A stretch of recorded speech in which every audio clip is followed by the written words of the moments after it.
আর vote মরশুমে open challenge, Sudip বন্দ্যোপাধ্যায়কে open challenge Tapas রায়ের। আজ কলকাতা উত্তরের তৃণমূল প্রার্থীকে অহংকারী মন্তব্য তাপসের। এলাকায় বছর ভর সুদীপ বন্দ্যোপাধ্যায়ের দেখা মেলে না, গতকালই বলেছিলেন তাপস রায়। কলকাতা উত্তরের বিজেপি প্রার্থীর মন্তব্যে নো কমেন্টস বলেছিলেন কলকাতা উত্তরের তৃণমূল প্রার্থী সুদীপ বন্দ্যোপাধ্যায়। আর আজ সুদীপ বন্দ্যোপাধ্যায়কে প্রশ্নের মুখোমুখি হতে ওপেন চ্যালেঞ্জ দিচ্ছেন তাপস রায়।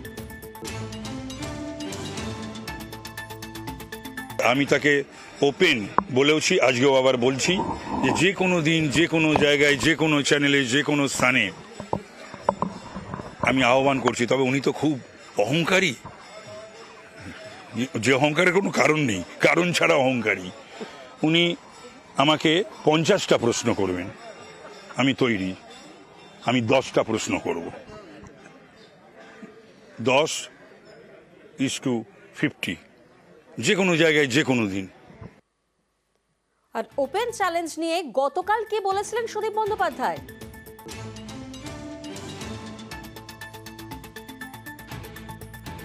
একসাথে আপনারা কাজ করেছিলেন, তিনি এবার আপনার বিপক্ষে প্রার্থী, তাপস রায়, বার্তা দেবেন? No comments.